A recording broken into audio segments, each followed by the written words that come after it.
حضرت یوسف علیہ السلام کو مصر کا بادشاہ بنایا گیا، اور یوسف علیہ السلام کی وجہ سے ان کی حکومت میں مصر کی جو قحط سالی ہے دور ہوئی، غربت دور ہوئی۔ یوسف علیہ السلام کا اپنا ایک پورا واقعہ ہے ان کے بھائیوں کے ساتھ، یہ سب کچھ اپنی جگہ۔ یوسف علیہ السلام کی وفات کے بعد لمبے عرصے تک جو پوری قوم ہے بنی اسرائیل وہ مصر میں رہی، اور پھر یہاں کا ایک بادشاہ ہوا فرعون۔ فرعون نے یہودیوں سے یا کہہ لیجیے اس قوم سے الٹا سیدھا کام کرانا شروع کر دیا۔ فرعون کے سامنے اس قوم کی کوئی اہمیت نہیں رہ گئی تھی، اور یہ جو قوم تھی یہ بھی بہت زیادہ ناشکری تھی۔ چنانچہ اس قوم کو راہ راست پر لانے کے لیے اللہ تبارک و تعالیٰ نے حضرت موسیٰ علیہ السلام کو بھیجا۔ حضرت موسیٰ علیہ السلام کی تاریخ اپنی جگہ موجود ہے کہ ان کی پرورش خود فرعون کے گھر میں ہوئی تھی۔ پھر انہوں نے فرعون کو چیلنج کیا، فرعون خدائی کا دعویٰ کر چکا تھا، اور حضرت موسیٰ علیہ السلام نے فرعون کا مقابلہ کیا، اس قوم کو فرعون کی غلامی سے آزادی دلائی، کئی مرتبہ جنگیں ہوئی، لڑائی ہوئی، اور اس کے بعد حضرت موسیٰ علیہ السلام اس قوم کے ساتھ دریائے نیل پر بنے ایک پل پر سوار ہو کر فلسطین آ گئے۔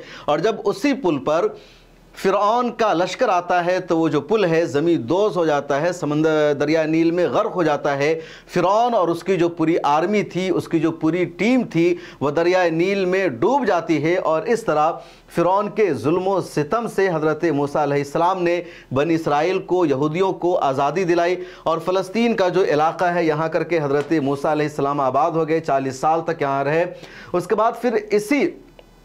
قوم میں حضرت داؤد علیہ السلام آئے، اور داؤد علیہ السلام کا جو دور ہے 1000 سے 930 قبل مسیح کا۔ حضرت داؤد علیہ السلام نے پھر یروشلم کو فتح کیا، اور یروشلم کو انہوں نے راجدھانی بنایا، دارالحکومت بنایا۔ حضرت سلیمان علیہ السلام نے ہیکل سلیمانی کی تعمیر کرائی، جس کو ٹیمپل آف سلیمان کہا جاتا ہے۔ جناتوں سے انہوں نے مدد لی اس کی تعمیر میں، اور قرآن کریم میں اس کا تذکرہ موجود ہے، اور یہودیوں کا اس کو بہت بڑا ٹیمپل کہا جاتا ہے، یا یہودیوں کی بہت بڑی عبادت گاہ مانی جاتی ہے۔ اور یہ جو ہیکل سلیمانی ہے مسجد اقصیٰ سے بالکل الگ ہے۔ مسجد اقصیٰ کی دو الگ الگ تاریخ ہے۔ بعض تاریخ کے مطابق مسجد اقصیٰ کی جو تعمیر ہے بعد کے دور میں ہوئی ہے، اور کچھ روایت یہ ہے کہ مسجد اقصیٰ کی جو تعمیر ہے حضرت اسحاق علیہ السلام نے ہی کی تھی۔ حضرت اسحاق علیہ السلام نے عبادت کے لیے جو مسجد بنائی تھی، جو عبادت گاہ بنائی تھی، وہی سلسلہ چلا آ رہا تھا، بعد میں اس کی تعمیر بدلتی رہی۔ یعنی جس طرح مکہ میں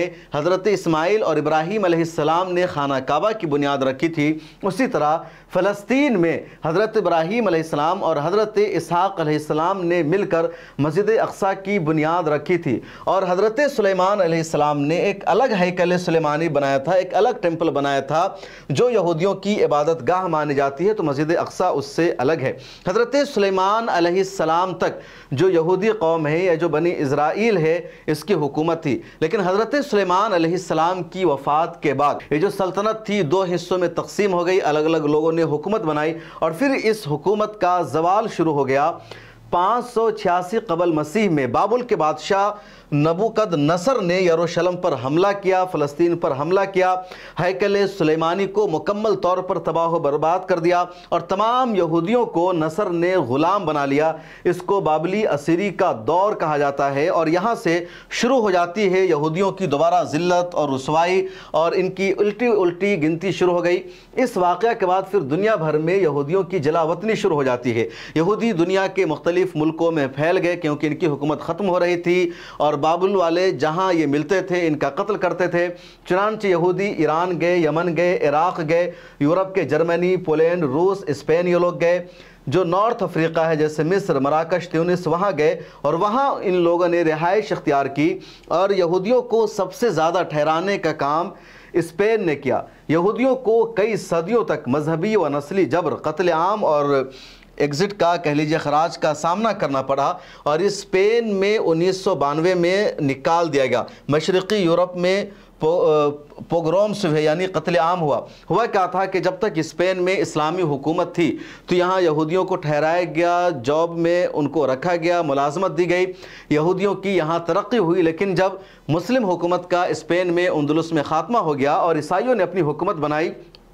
تو عیسائیوں نے یہودیوں کو یہاں سے نکال دیا، اور پھر پورے یورپ میں یہودیوں کا قتل عام ہوا۔ اس کی پوری تاریخ ہے، اور اگلی ویڈیو میں آپ کو بتاؤں گا۔ آگے ہم یہ جان لیتے ہیں کہ پھر یہ جو صہیونی تحریک ہے، یہ جو اسرائیل نام کی سلطنت بنانے کی کوشش تھی، یہ کب شروع ہوئی، کیسے شروع ہوئی؟ کیونکہ جب بابل نے یہودیوں پر حملہ کیا، وہاں سے نکال دیا، تو پوری دنیا میں یہودی پھیل گئے اور دوبارہ فلسطین میں کبھی اکٹھا نہیں ہو سکے، اور یہ 500 قبل مسیح ہوا تھا۔ پھر اچانک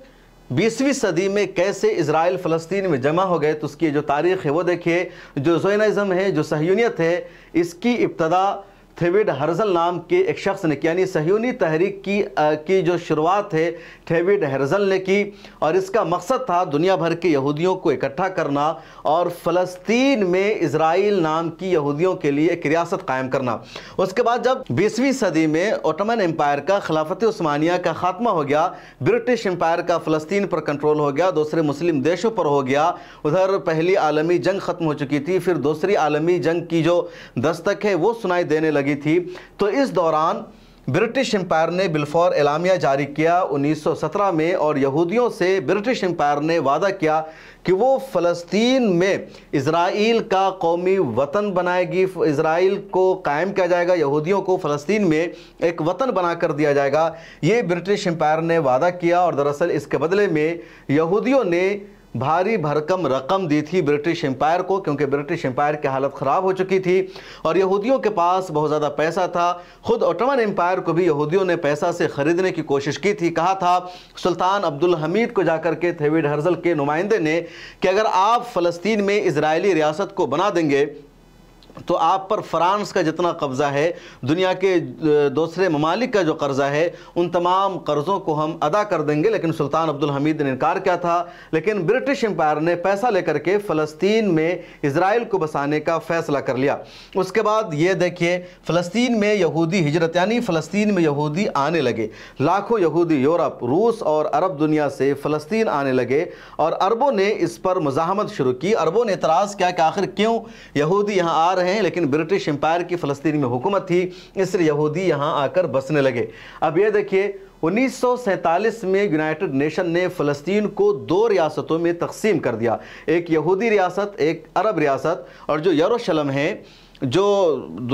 تینوں مذہب کے لیے اہم ہیں، عیسائیوں کے لیے بھی، مسلمانوں کے لیے بھی اور یہودیوں کے لیے بھی، کیونکہ تاریخی طور پر تینوں کا رشتہ ہے اس سرزمین سے، اور وہیں قبلہ اول ہے، مسجد اقصی بھی ہے، چنانچہ یروشلم کو انٹرنیشنل حیثیت دی گئی، اور اس شہر کو چھوڑ کر یہودی ریاست الگ بنائی گئی، عرب ریاست الگ بنائی گئی۔ 14 مئی 1948 کو ڈیوڈ بن گوریان نے اسرائیل کے قیام کا اعلان کر دیا۔ یہ شخص اسرائیل کا پہلا وزیر اعظم بھی بنا، اور جیسے ہی اسرائیل نے اپنی ریاست کا 14 مئی 1948 کو اعلان کر دیا، عرب ممالک خاص طور پر اردن، شام اور مصر نے اسرائیل پر حملہ کر دیا، لیکن اسرائیل کی تیاری پوری تھی، عربوں کی کوئی تیاری نہیں تھی، عربوں کو اندازہ بھی نہیں تھا کہ سیدھے سیدھے ایک ریاست کے قیام کا اعلان کر دیا جائے گا۔ ادھر سے برٹش امپائر کا سپورٹ تھا، امریکہ کا سپورٹ تھا، یونائٹڈ نیشن نے فوراً تسلیم کر لیا تھا، اس لیے عرب ممالک کا اس حملے میں اور نقصان ہوا، اسرائیل بچ گیا، اور جو علاقہ اسرائیل کو نہیں دیا گیا تھا، جو فلسطین کا علاقہ تھا،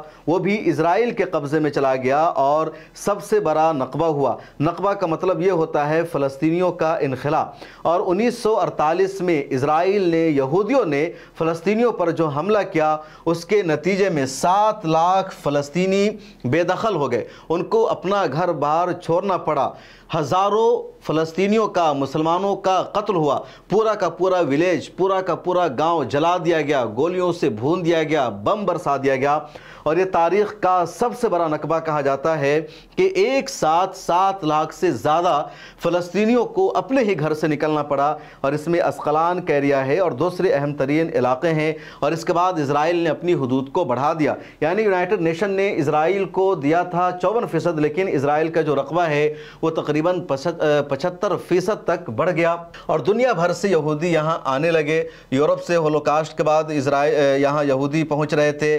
روس سے، امریکہ سے، ایران سے، ہر جگہ سے پہنچ رہے تھے۔ اسرائیل کے قیام کے بعد اسرائیل نے لا آف ریٹرن ایک قانون بنایا، یعنی اسرائیل نے کہا کہ پوری دنیا میں جہاں بھی کوئی یہودی ہے تو وہ اسرائیل آ سکتا ہے، اسرائیل کی شہریت لے سکتا ہے، تو ہر ایک یہودی کو اسرائیل کی شہریت دینے کا اعلان کیا گیا، اور دنیا بھر میں جو یہودی رہ رہے تھے انہوں نے اسرائیل جانا شروع کیا، اسرائیل کی شہریت لی۔ یہی وجہ ہے کہ اسرائیل کے زیادہ تر جو شہری ہیں ان کو ڈبل شہریت حاصل ہے،